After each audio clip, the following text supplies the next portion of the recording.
السلام عليكم، أهلا ومرحبا بكم أحبتي في وصفة جديدة. قبل أن نشرع في الوصفة وكالعادة أتمنى منكم الصلاة والسلام على رسول الله. اللهم صل وسلم وبارك على سيدنا محمد وعلى آله وصحبه أجمعين. وصفتنا لليوم أحبتي وصفة طبيعية ممتازة جدا، سير طبيعي بامتياز للتخلص من الكحة المزمنة، السعال، ضيق التنفس، مشاكل على مستوى الرئة والشعب الهوائية، وكذلك تنظيف الرئتين والصدر مع طرد البلغم من أول استعمال. وصفة ناجحة مجربة ومضمونة 100%. فقط ما عليكم إلا تتبع الفيديو معي من الأول إلى الأخير وعدم حرق المراحل. والآن أحبتي سوف نمر إلى طريقة تحضير الوصفة. أول مكون سوف نعتمد عليه اليوم في تحضير هذا السيرو الرائع جدا وهو الثوم الأحمر. يعتبر الثوم من أقوى ومن أروع المكونات الطبيعية سبحان الله في علاج العديد من الأمراض. يرفع المناعة ضد العديد من الفيروسات والميكروبات، وكذلك يعمل بشكل كبير جدا على تنظيف جميع الأجهزة المتواجدة بالجسم، سواء الجهاز التنفسي، الجهاز الهضمي، الجهاز العصبي. فالثوم من أروع ما يكون. بالنسبة للطريقة نحتاج فقط إلى 4 حبات متوسطة الحجم من الثوم، وهذه الكمية سوف تدوم لنا مدة 3 أيام أو يومين فقط. نقوم حبيبتي بأخذ الثوم والقيام ببشره في المبشرة الرقيقة على هذا الشكل، 4 حبات فهي كافية. بعد ذلك سوف نمر إلى إضافة باقي المكونات، وهنا أحب أن أؤكد أن هذه الوصفة ممتازة جدا سواء للصغار للكبار ولمختلف الفئات العمرية، فقط تتطلب استعمال الجرعة المناسبة. كذلك تعمل بشكل كبير جدا على رفع المناعة ضد العديد من الأمراض، وخاصة لكل من يعاني من انتشار العدوى، سواء كانت لديك مناعة ضعيفة أو تعاني من الحساسية من الربو، وكذلك للمدخنين فهي من أروع ما يكون. والآن سوف نقوم بإضافة المكون الثاني وهو الزنجبيل. الزنجبيل على شكل بودرة أو الزنجبيل الأخضر على حسب المتوفر لديكم، ولكن بما أننا اليوم سوف نقوم بتحضير سيرو طبيعي للعلاج السريع، سوف نحتاج إلى الزنجبيل على شكل بودرة، فمفعوله قوي جدا وسريع. كما بإمكانكم القيام بأخذ قطعة متوسطة من الزنجبيل الأخضر كما تشاهدون على الصورة، والقيام ببشرها كذلك وإضافتها إلى الوصفة، فهي كذلك رائعة للغاية. هذه الوصفة أحبتي وصفة مجربة مني شخصيا، نتائجها من أول استعمال، فقط تتطلب استعمالها والمداومة عليها بالطريقة التي سوف أعطيكم. بعد ذلك نمر لإضافة المكون الثالث وهو العسل الطبيعي، عسل النحل الحر أو الطبيعي المعروف بفعاليته، وكذلك سبحان الله علاج للعديد من الأمراض، خاصة لرفع المناعة للصغار وللكبار والحوامل كذلك.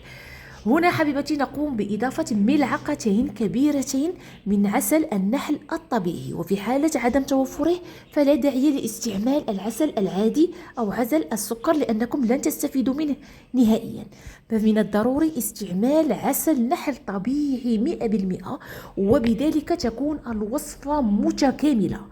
انظروا معي أحبتي، بعد دمج المكونات جيدا نحصل على كريمة بهذا الشكل، ولكن أحبتي لن نقوم باستعمالها بهذا الشكل، سوف نقوم بإضافة مكون رابع للوصفة من أجل الحصول على سيرو ممتاز ورائع.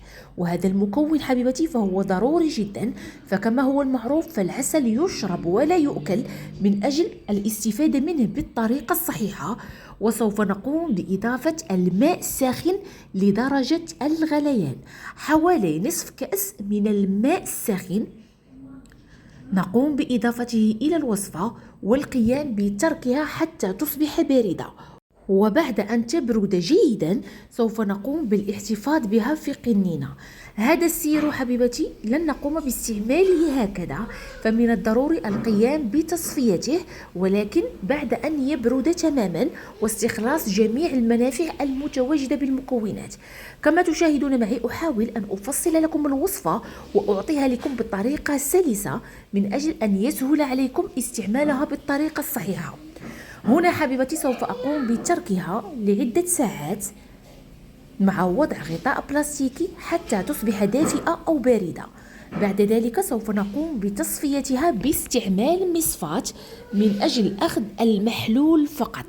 وهذه المرحلة مهمة جدا لأن جميع الفوائد المتواجدة سواء بالثوم أو بالزنجبيل تصبح حبيبتي في المحلول. ولهذا السبب حبيبتي قمت باستعمال الزنجبيل على شكل بودرة. انظري معي، بعد القيام بترك الوصفة حتى تصبح باردة سوف نقوم بتصفيتها من أجل استخلاص المحلول فقط.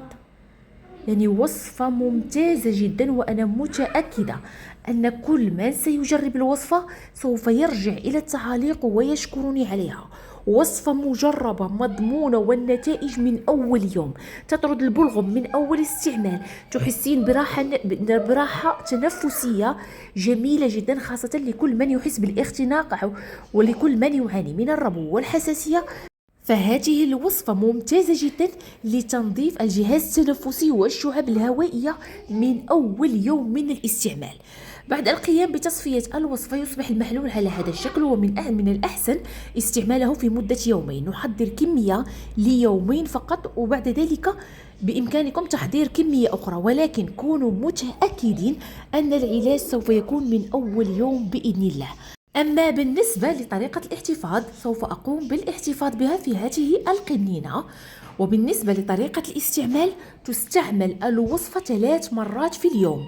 3 ملاحق كبيرة قبل الإفطار، بمجرد الاستيقاظ من النوم نقوم بأخذ 3 ملاحق كبيرة، ننتظر بعد ذلك مدة نصف ساعة ثم القيام بالإفطار.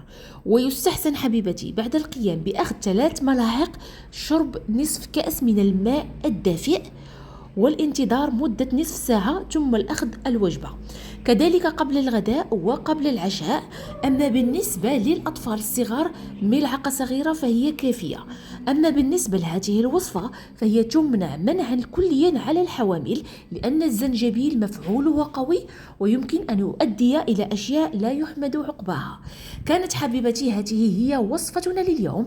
كالعادة لا تنسوا وضع اللايك للفيديو ومشاركة الوصفة مع الأحباب والعائلة، ولكم كامل الأجر والثواب. دمتم في حفظ الله ورعايته، وإلى وصفات أخرى ناجحة ومجربة بإذن الله. إلى اللقاء.